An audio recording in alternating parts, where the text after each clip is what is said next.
Amaka grew up bent under the weight of questions she couldn't answer, pondering when her life would ever change for the better.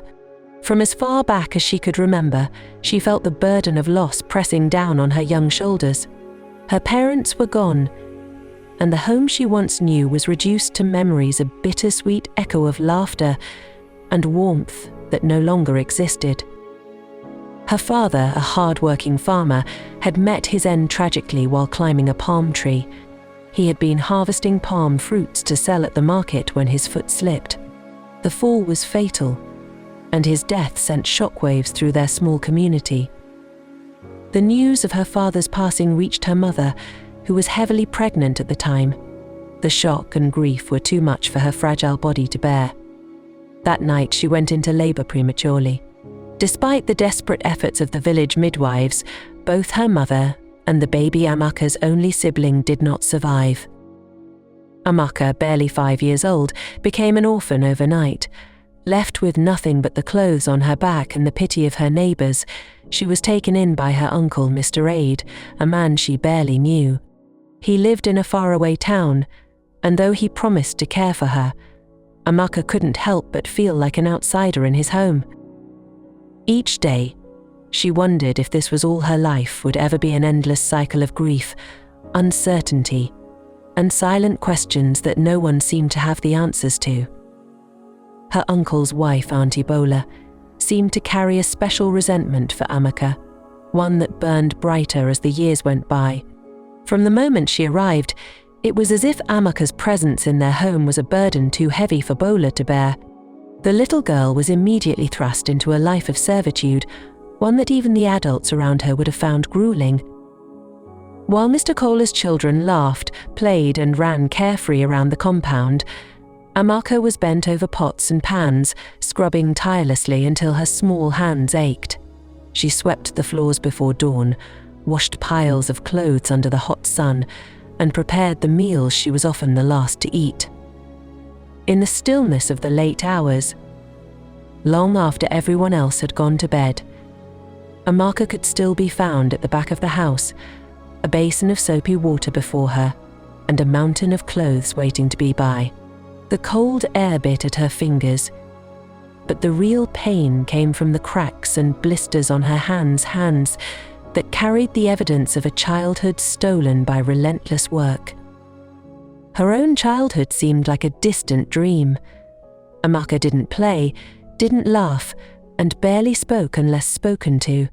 She had no time to read or learn, even though she longed to go to school like Mr. Kohler's children. Instead, her days blurred into one another, a never-ending cycle of chores and exhaustion. She often sat under the stars after finishing her tasks, her body aching and her eyes heavy with unshed tears.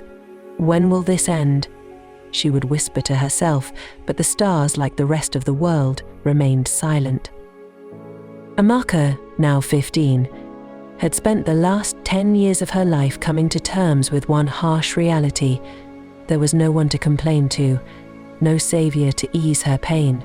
Her cries would echo in her mind, swallowed by the silence of a household that refused to see her suffering. The house was full of older children, but none of them lifted a finger to help her. If anything, they only added to her burden. Amaka was everything they needed her to be: a cook, a cleaner, a scapegoat. She was everywhere, at all times, meeting every demand while they watched indifferently. Her uncle, Mr. Kohler, wasn't any better. Though he claimed to have taken Amaka in out of love and duty, his actions said otherwise. At every slight provocation, he would lash out at her. His heavy hand left bruises on her skin and scars in her heart. But for his children, it was the opposite. His eldest son, Tayo, and his 3 daughters, Adizo, Modub, and Toyin, lived like royalty under his roof. They were spoiled, coddled, and excused for every wrongdoing, while Amaka bore the brunt of every frustration. Tayo, 20, was the golden child and the clear favourite.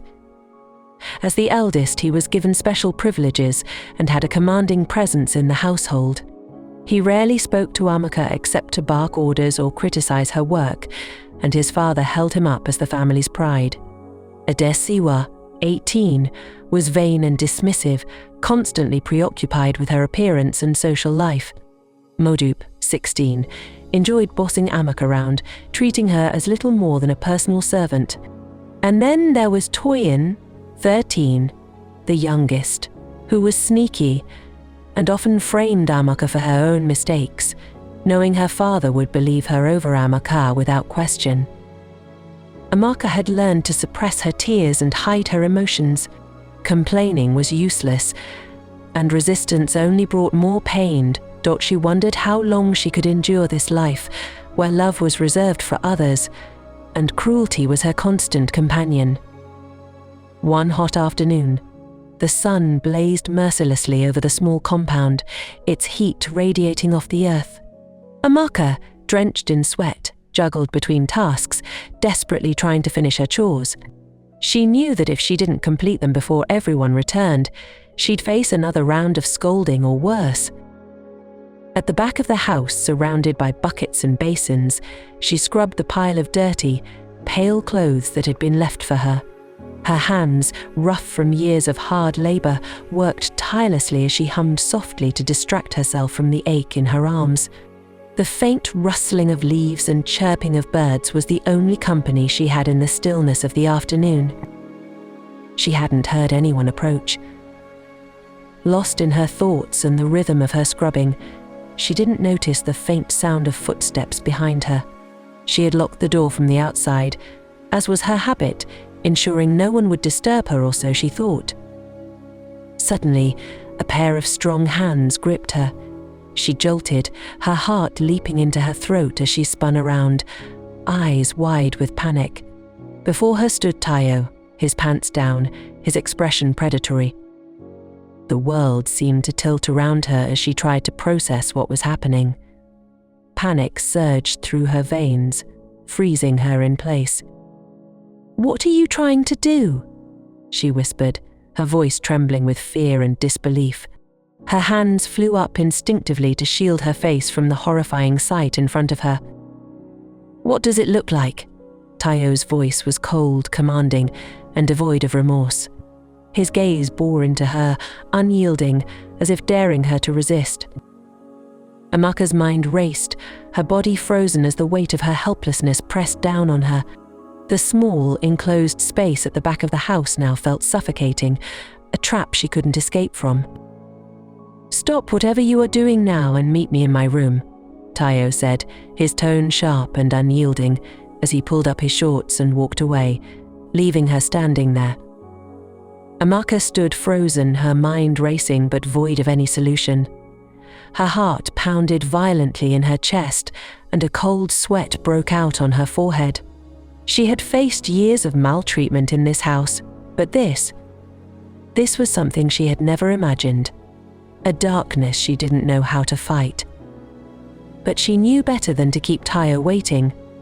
Disobedience had consequences, and in this house, she bore the brunt of all punishments. With every step, her legs felt heavier, as though the ground itself was holding her back. She dragged her feet toward his room, her hands trembling uncontrollably. When she finally reached his door, she hesitated. Her fingers hovered over the knob, unwilling to turn it, as though delaying the inevitable would somehow make it disappear. But before she could summon the courage, the door opened from inside. Tayo stood there, his expression cold and determined. Without a word, he urged her in, his hand gripping her shoulder as he shut the door behind her. The click of the lock echoed in her ears like a warning bell. She watched helplessly as he slid the key into a drawer by the side of his bed, sealing her fate. Tears welled up in her eyes as she stood in the center of the room, her voice shaking as she tried to plead. "Please, big brother," she whispered, the words barely audible. But Tayo was unmoved. He stepped closer, his shadow looming over her like a dark cloud blocking out the sun. She took a step back, but the walls seemed to close in on her. As he advanced, Amaka's tears spilled over, and in that moment the light in her life began to fade. She had endured years of being treated like a machine, her humanity stripped away one chore at a time. But now, she faced something far worse. In that dimly lit room, Amaka realized her life would never be the same again. Being taken advantage of, whether emotionally or physically, is a devastating experience, something no one should ever endure. As Amaka stumbled out of Tayo's room, her steps were unsteady, her legs barely supporting her weight. Her clothes were disheveled, her body a mess, and her soul shattered into pieces too small to ever gather. She didn't stop to think, didn't stop to feel, she just moved, guided by instinct and a desperate need to escape. She headed straight for the bathroom, shutting the door behind her, as though it could somehow lock out the memory of what had just happened. Her trembling hands turned on the shower, the cold water pouring over her like needles against her skin. She stood there, unmoving, as the water drenched her, her tears mingling with the steady stream. No one should ever hear of this. Do you understand? Tayo's commanding voice echoed in her mind, louder than the rushing water. The fear he instilled in her was as suffocating as the heat in the air, wrapping around her chest like a vice. Her hands pressed against the tiled wall as she leaned forward, her sobs silent but overwhelming. She bled in her soul, every fibre of her being screaming for relief from the pain that consumed her. She closed her eyes, her thoughts dark and heavy. "Why didn't I join them?" she whispered to herself, her voice barely audible over the running water. She thought of her father, her mother, and the siblings she never got to meet. If fate had taken her along with them, she wouldn't have had to endure this. The years of abuse, the endless labor, the loneliness, and now, this unimaginable horror would never have been her reality. Amaka slid to the floor of the bathroom, her knees pulled to her chest as the water poured over her. She felt broken, used, and invisible, her cries swallowed by the walls around her. For the first time in her life, she truly wished she could disappear. With all that had happened, Amaka remained curled up in the small storage space she was forced to call her room. The dim, cramped corner of the house was where they stored random items and where she was expected to sleep. Her frail body trembled as she tried to recover, both physically and mentally, from Tayo's heinous actions. She couldn't bring herself to leave the room, let alone continue with her chores. Hours passed, and she barely registered the sound of the front door locking as Tayo finally left the house. The echo of his satisfaction left a bitter aftertaste in the air. Amaka lay there, unmoving, her tears long dried, though the pain in her chest still burned. By 5 p.m. Tayo returned home, bringing his sisters and brother one after the other from their various activities. The house began to buzz with their usual chatter and demands. As always, they all expected Amaka, the tireless slave, to have completed all the chores and prepared dinner. By 7 p.m, Auntie Bola and Mr. Kola arrived home, refreshed themselves, and headed to the dining room. The children sat in the sitting room watching a movie, eagerly waiting for dinner to be served. Auntie Bola, as usual, went to the kitchen to dish out food for her family. But as she opened the pots, she was met with nothing but neatly arranged emptiness. Not a single dish had been prepared. Her lips curled into a wicked smile as she reached behind the kitchen door and grabbed the cane she kept hidden there. Without a second thought, she stormed toward the backyard, the only place she assumed Amaka would be. Reaching the backyard, she froze momentarily. The sight before her only fueled her anger. Heaps of unwashed clothes lay scattered, and the washed ones were still sitting in buckets. Her voice thundered. "Where is that idiot?" she screamed, her steps heavy as she stormed back into the sitting room through the kitchen door. Hearing her mother's outburst, Toyin looked up from the television. "What happened, Mummy?" she asked. "Where is that fool? Go to the backyard and see the mess she made. And worst of all, she didn't even make dinner." Auntie Bola spat, her voice filled with venom. "An, and I'm so hungry. Adesiwa frowned, crossing her arms with irritation. Mr. Kohler, already annoyed, stood up from the dining table and followed his wife to the source of the commotion. The tension in the air was palpable as the two of them stormed toward the packing store. Auntie Bola shoved the door open with a force that rattled it on its hinges.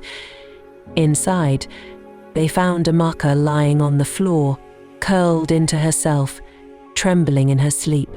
Her face was pale, her body still, but her hands twitched, as though even in sleep, she couldn't escape the torment that had become her life. For a brief moment, Auntie Bola's face betrayed surprise, but it was fleeting, quickly replaced by fury. "Look at her," she hissed, gripping the cane tighter. "Sleeping when there's work to do. Lazy and useless, just like her parents." Mr. Kohler said nothing, his face hardening as he took a step closer to the girl who had become little more than a punching bag in his household. Mr. Kohler's face darkened with anger as he took another step closer.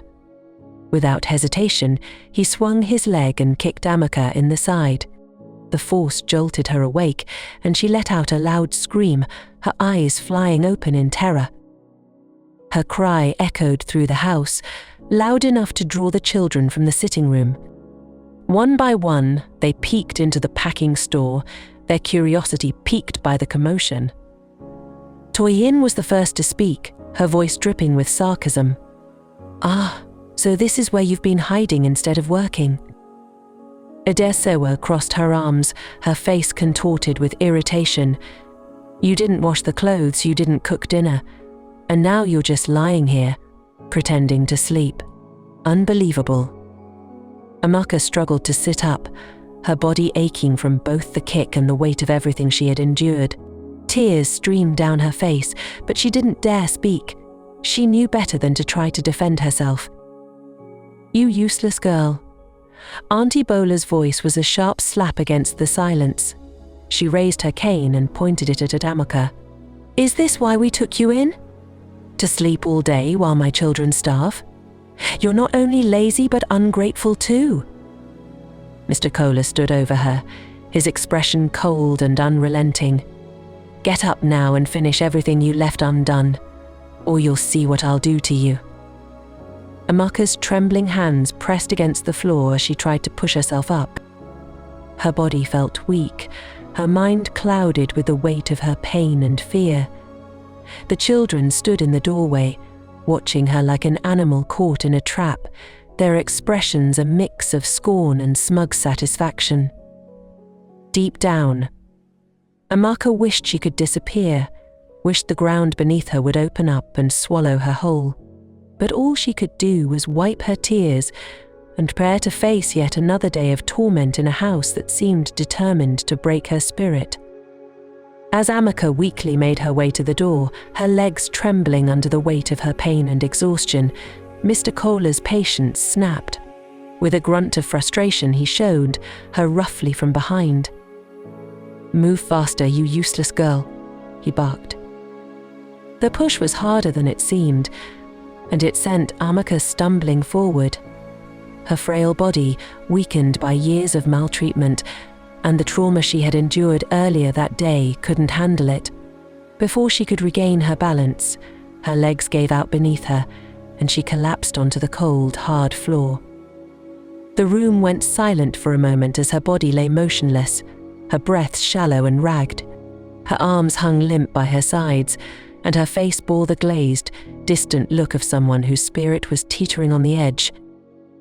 Auntie Bola stepped back in shock, the cane slipping slightly in her grip. "What is this now? Is she pretending?" she asked, her voice unsure for the first time. The children, now gathered in the hallway, exchanged glances. Toyin took a step forward, her usual smugness replaced with uncertainty. "Mummy, she's not moving." Mr. Kohler frowned, his anger momentarily replaced by unease. He crouched slightly, his voice sharp but quieter. "Amaka, get up!" But Amaka didn't move.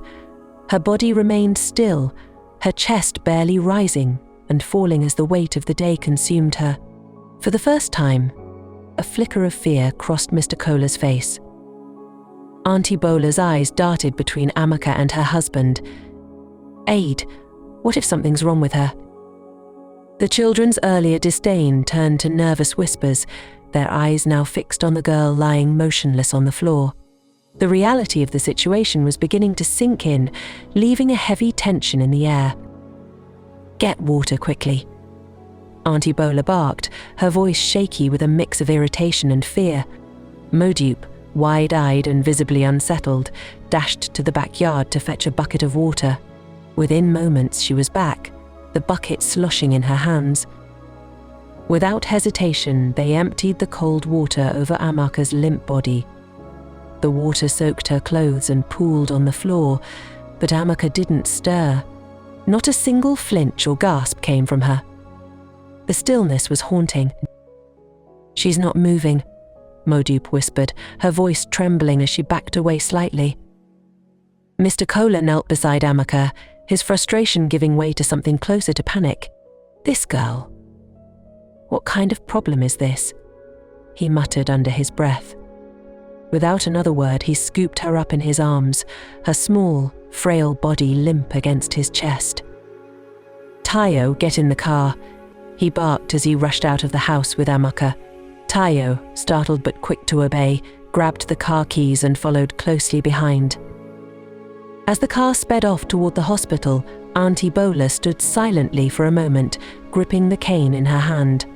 Her face was unreadable, her emotions locked behind years of practiced coldness. With a shake of her head, she turned back toward the kitchen. Well, I can't let this ruin dinner, she muttered, her voice steady as if nothing had happened. She wiped her hands on her wrapper and began preparing a simple meal, humming softly to herself. The children, still standing in the hallway, exchanged glances. None of them spoke, but their unease was clear. The sight of Amaka being rushed to the hospital lingered in their minds, an image too heavy to shake. Yet, like their mother, they eventually turned away, retreating to their movie, leaving the soaked floor and empty buckets behind. For them, life continued as it always had. For Amaka, however, life hung in the balance. The car screeched to a halt in front of the small hospital. Mr. Kohler jumped out, carrying Amaka's limp body in his arms, while Tayo followed close behind. His face was a mixture of nervousness and impatience, his earlier smugness now replaced with guilt that he tried to mask. "Doctor, somebody help us." Mr. Kohler's voice boomed through the quiet reception area as he pushed through the glass doors. A nurse at the desk sprang to her feet, taking in the sight of Amaka's soaked, frail figure. She quickly called for a stretcher. Moments later, 2 attendants rushed in, and Mr. Kohler carefully laid Amaka onto the stretcher. "What happened to her?" the nurse asked, her voice calm but firm as she wheeled Amaka toward the emergency room. "She just collapsed at home. She's been overworked, maybe exhausted," Mr. Kohler stammered, avoiding the nurse's eyes. Tayo, standing slightly behind, fidgeted uncomfortably but said nothing. The nurse raised an eyebrow but said nothing as she motioned for them to stay behind. "We'll take it from here." "Please wait outside," she instructed before disappearing into the treatment area with Amaka. In the waiting room, Mr. Kohler paced back and forth, his hands clasped behind his back. Tayo sat on a plastic chair, his leg bouncing anxiously. The silence between them was thick, broken only by the occasional murmur of hospital staff. "What if something happens to her?" Tayo finally mumbled, his voice low. Mr. Kohler shot him a glare. "You better pray nothing does. You know how your mother will react if this turns into trouble." Tayo swallowed hard and nodded, looking away. His mind was spinning, the events of the day replaying in his head. After what felt like an eternity, the doctor emerged from the treatment room. His face was stern but calm as he approached them. "She's stable for now," he began, "but her condition is serious. She's severely malnourished and extremely dehydrated. And I noticed he paused, his eyes narrowing. There are signs of physical and emotional trauma. Are you sure there's nothing else I should know? Mr. Kohler stiffened, his hands tightening behind his back. She's just a troublesome girl. Maybe she gets into fights at school or something. I don't know. The doctor's expression didn't change. Whatever the case, she needs proper care. She'll have to stay here for a few days so we can monitor her condition and ensure she recovers. You should also consider speaking to a social worker about her well-being. This child has been through a lot.